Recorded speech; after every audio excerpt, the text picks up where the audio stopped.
analytical laboratories. On that basis, we have kept this topic in our syllabus.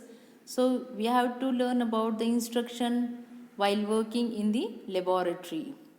So, a complete topic is the rules and regulation which we have to follow in laboratory.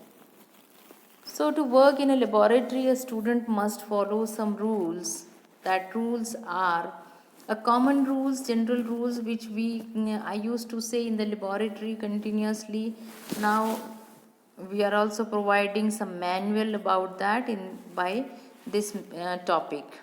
A student must have a practical notebook, that is your record book, a rough notebook to write the instructions, pen, pencil, and apron. The most important thing, you must have apron with you, and other equipment such as fractional weight box, etc. Always you have to come prepared with the procedure.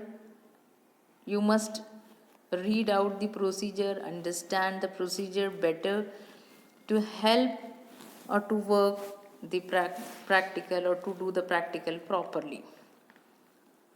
Always listen to teachers. Oh, it is very difficult.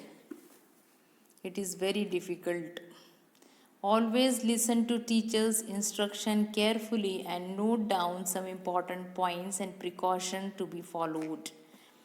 Next one is any instructions, classwares from the laboratory, you must stand in queue.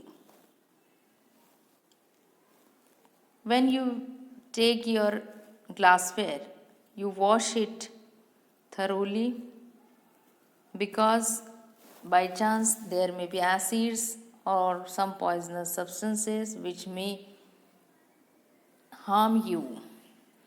Do only assigned experiments. Unallotted experiment should not be done. Do your experiment honestly. Oh, it is also very impossible. The impossible thing. Do your experiment honestly without caring for final results. Record observations on rough notebook instead of writing on piece of paper. Generally, we observe that students writing on a piece of paper, keeping it in an apron, and again they don't have any type of record with them. You have to plan your work so that it is finished in the stipulated time.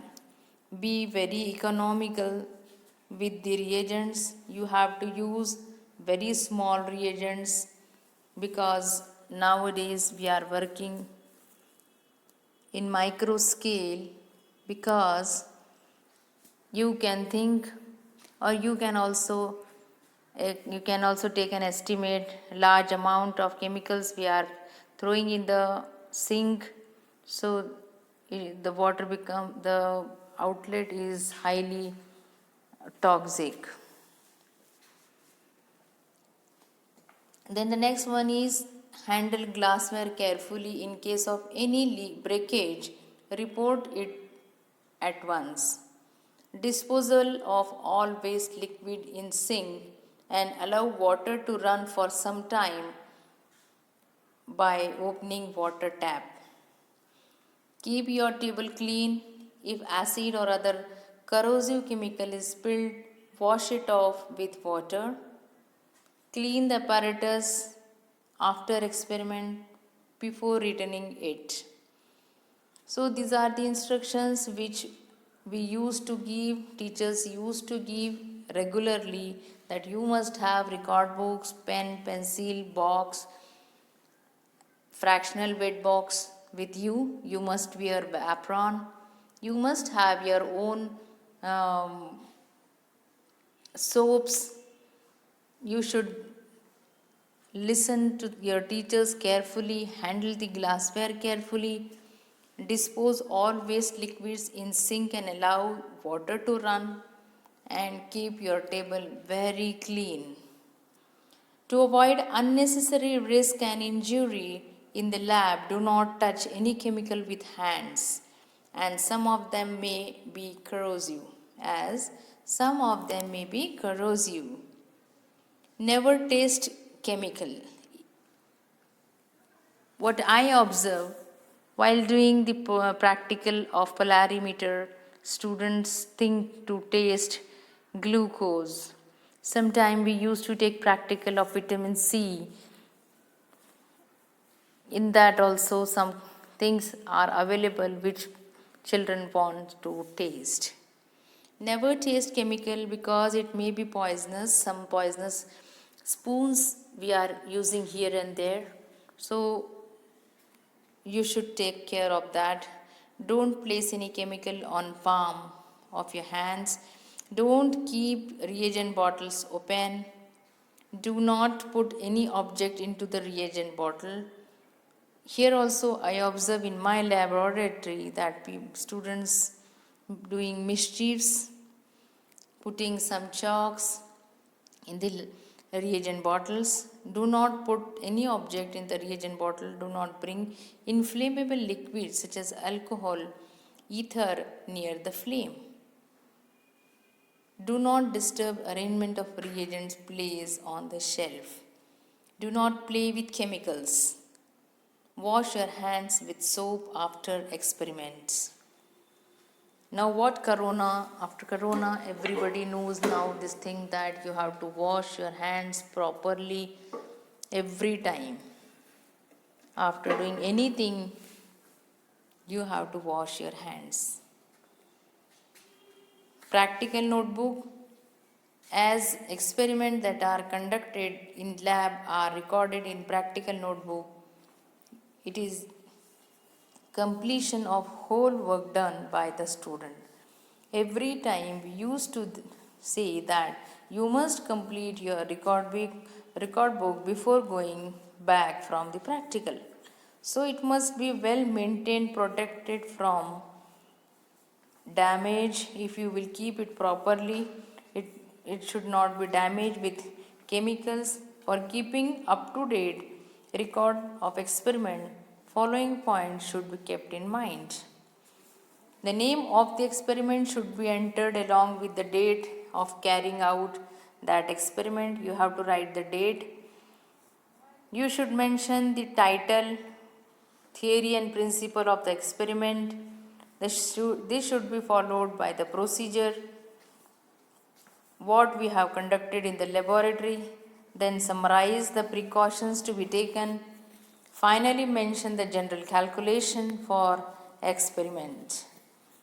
If we make a table of points to be written on the left and right hand side of the notebook, you have to write on the left hand, you have to write date, if diagram is there, write down all observations, then make an observation table and take all the readings in that observation table. Write down the readings in the observation table and write down the calculation on left hand side.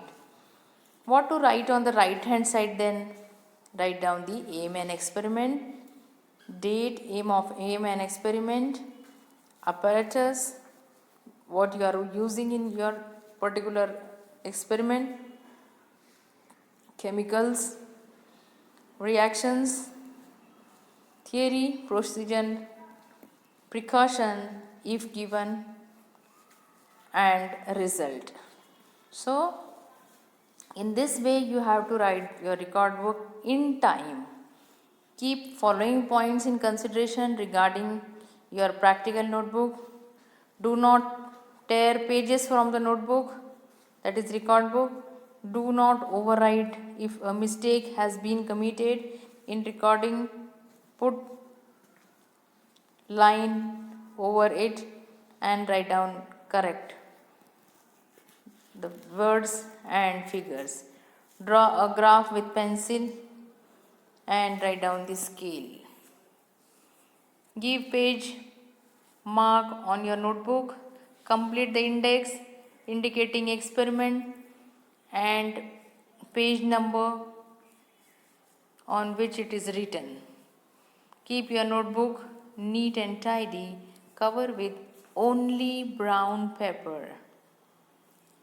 So this is all about the record book and record of your experiment.